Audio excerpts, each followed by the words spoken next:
Hey everyone, Noob's Journey here. I thought I'd just give you a bit of an update on the workbench. Oh yeah, I'll quickly show you this. I was working on my Japanese spearmen. I've assembled them and I've glued some rocks down on a few of them. Um, they are pretty nice models. My only concern is, if only my camera can focus. My only concern is that those spears are very, very brittle. They're very bendy. They are pretty cool though. The sculpting on them is real nice compared to earlier kits from Warlord. Yeah, I really, really like them. I think they're pretty cool. I think they're pretty nice. And I think that they won't be too difficult to paint. I'm going to quick shade them and I'm going to paint them kind of the same colors. I think the officer is quite a nice model actually. I wish I could figure out how to get the camera to focus a little bit better. Sorry, team. There we go. That is absolutely bang on perfect. He might need a little bit of a tidy up, but overall I think they're pretty nice. Yeah, I think that they are really, really nice figures. Yeah, alternatively, I suppose what you could do is, if you're feeling up for it, just get the plastic figures and just use the flagpole as the bamboo spear instead of using the lunge mine or that. I mean, I think you get like 5 or something in the sprue. So I mean, up to you, I suppose. But yeah, no, I think they are quite nice figures. They're not too bad to put together. I mean, you're literally just gluing them onto a base with super glue, but I think they are pretty cool. I might get some more. The thing is that they come in units of 5. They come in units of 15. That's their maximum size, and they come in a box of 10. So if you were to run them, I think you'd probably need 2 or 3 boxes. The thing is that that could get a little expensive. These guys are metal, so they are in New Zealand dollars. They're about $45. So, you know, yeah, up to you, I suppose. I think they are I think they are pretty good. And I don't think you would want huge numbers of them. Maybe in terms of squad size, like you would want at least maybe 15 in a unit. But in terms of like having multiple squads of them, I think you probably want to intermix more elite infantry or like some more regulars, I suppose, to kind of balance that. Like these guys are really good. They will hold an objective in the backfield, no problem. Or you could be like super aggressive with them and banzai them up the field, and then get an enemy by surprise, and then force them off an objective with considering how good Japanese are in close combat. Force them off an objective, capture it, and yeah, and hold it for a bit.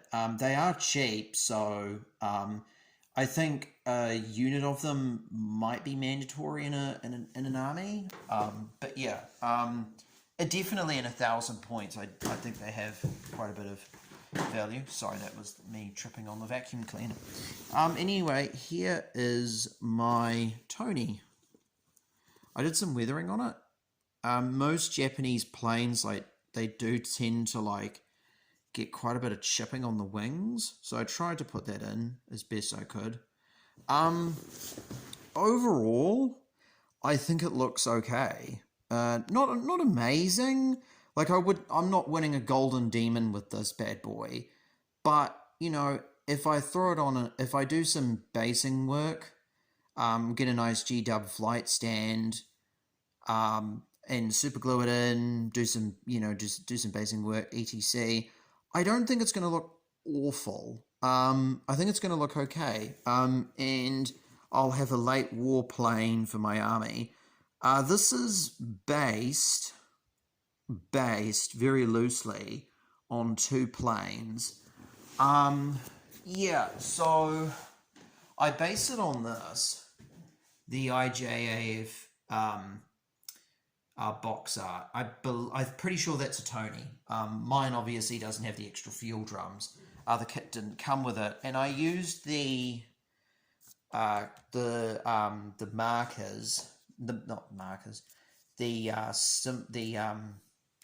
the decals from the Luzon plane. But yeah, no, I'm really happy with how it turned out. And for anyone who, like, in terms of, like, my advice when building this, you'll see here that there's three of those yellow things to tell you where the propeller is. I think they are cool. Like, I wouldn't say cool. I mean, you can put them on if you want to. For me personally, I reckon you could probably get by doing that with a bit of Avalon Sunset, because putting these on was quite tricky. The bigger ones were, like, the bigger decals I thought were really easy to put on. Tamiya decals are fantastic. They are so nice. They're very forgiving. Yeah, oh, definitely. Very forgiving. And even when my water wasn't like real warm, they managed to slip off no problem at all. These things here, they slipped and slide around. It took me a while to like get them exactly perfect, but I'm really happy with how this turned out.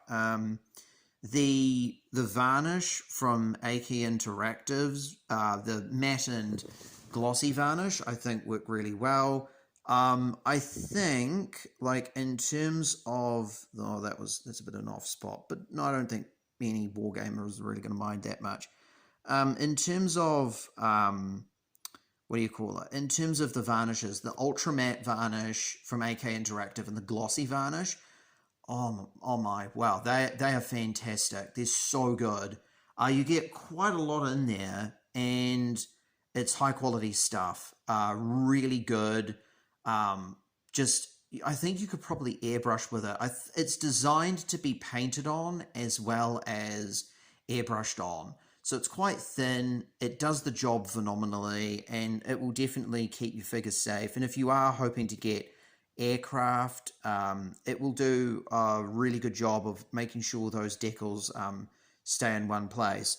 So overall, with my completed Tony, what would I say? What would I give it out of 10? I give this like maybe I would say like a solid 9 out of 10. And the reason why I would say it's a solid 9 is this kit was quite expensive. It was 50 NZD. And that's quite a bit, 50 New Zealand dollars, by the way. And it was quite expensive. It's still a beautiful kit, easy to understand instructions. I suppose like my one issue with it is that there is a lot of pieces in here that don't really matter all that much. Some of them are just like, you don't really need to see, like, you don't really need to worry about it because like you can't see the detail. But overall, this is a really, really nice build. I would recommend people pick this up. I'm not sure how easy it is to find, but Tamiya do some of the more, I would say, interesting Japanese planes. They do the Betty, which is really cool. I think they do, if you can find it, like a zero float plane, which was, I think, attached to battleships like the Yamato and the Musashi. I think they had them. I'm not 100% sure. But and I think, and this is like really difficult to find. No, this is a Hasegawa model. So apologies. It's a Hasegawa model.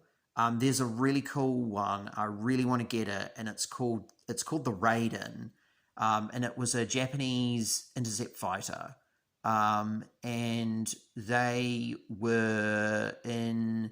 I think they were an army interceptor. They were cool. They look awesome. They're like this big, thick. I think there might be a photo of one on the back of this box. Yeah, here it is. There it is. There. I'm pretty sure that's a Raiden. They were. They're real cool. At the model store that I went to pick Tony up, they had them.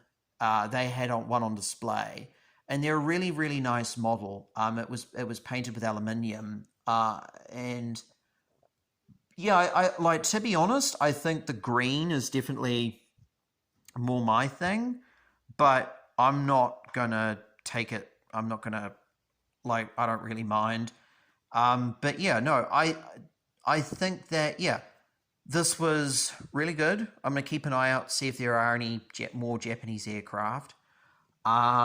I'm hoping to get a few games in of Bolt Action next weekend. I'm going to be doing a couple of games at a game store, and it's going to be an introductory thing. So I'm hopefully going to go and improve, learn a few more rules, iron a few things out in terms of my play, and yeah, and hopefully I'll be able to get some tips and tricks and stuff, because I think that the Japanese are a really fun army. I'm hoping to give my Chihas like a proper run around, and play a proper 1,000 point game, because I've got some pretty cool stuff, and I'd love to give it a go. And yeah, so I'll keep you guys posted. I'll probably put out another video maybe later in the week. And yeah, no. So stay safe. You know, I mean, yeah, unfortunately, with this whole COVID thing and winter and stuff, a lot of people in the north are doing it pretty tough. So hang in there, team. You guys are going to be okay. We'll, you know, as Samwise Gamgee says at the end of Lord of the Rings, it's only a passing the shadow. So I reckon you know, just keep our heads down and we'll beat this thing. So anyway, so just stay safe. Keep painting, keep playing, and yeah, I'll catch you later, and I might see you earlier, might see you later, who knows? But yeah, happy painting, happy playing, and I will see you later. Noob's Journey out.